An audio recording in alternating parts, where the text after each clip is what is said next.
I always get a warm feeling whenever a couple indicates that they're celebrating their wedding anniversary, particularly when they say joyfully, I am usually buoyed and reassured that the institution, though under tremendous pressure, remains something that people across a wide demographic still take the time to celebrate.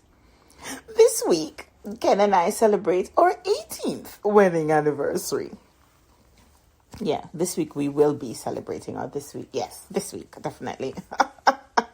And so may I welcome you to Come Away With Me, the Marriage Edict. Okay, so seriously, I believe wedding anniversary should be a special time to pause from all that is going on, Yeah, time to be truly present with each other, to reflect. I know we use that word a lot, but it's really important.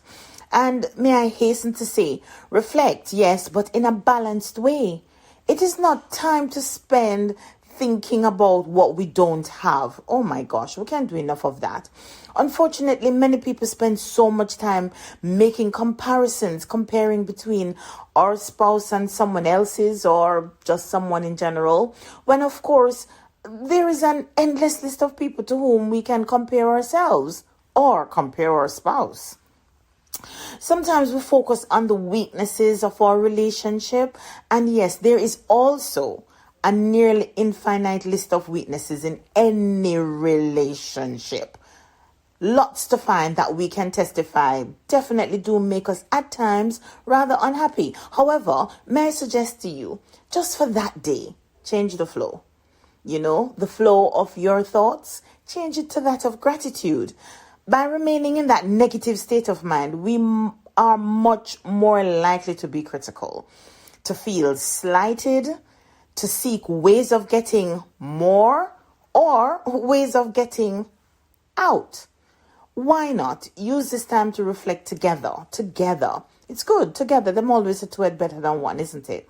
Make it a time to focus on being thankful for this gift, this blessing, because it is the gift of love. I mean, nothing compares to God's love for us, obviously, but he did say to Adam, he said everything else was good, but he said it wasn't good for Adam to be alone. So if you've been blessed with the gift of love, companionship, a helpmeet, someone with whom, it can be a team or own other half, depending on the dynamics of the relationship, of course, it is possible you may sometimes have to look harder to find things to be thankful for. But guess what? They're there. Many have found that by carving out that time to be intentional, to look inward at you and how you feel about your spouse, then express thanks to God can be the most cathartic, most healing and restorative exercise. It's definitely worth the effort.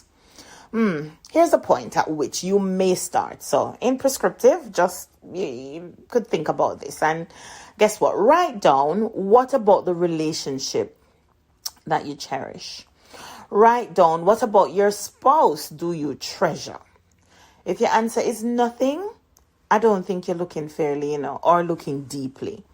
Actually, there's an article that I read not so long ago from it's called Thanksgiving and Marriage, and the author states, when we focus on what we're thankful for, a magical thing happens.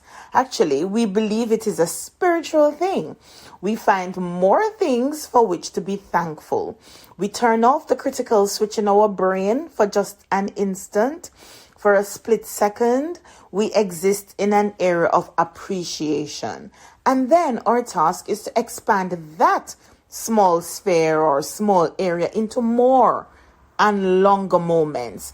Thanksgiving in marriage can be a tough subject for many spouses to consider.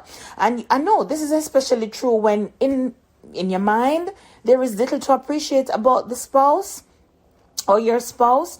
However, that doesn't make it any less important, because we are told throughout the Bible to give thanks to the Lord for the many ways he provides for us and blesses us. Even in the darkest of situations, we can find pinpoints of light. Just look for them. Look for them. I know so many things are going on and the deceptive voice of the enemy is always there, but just look for them.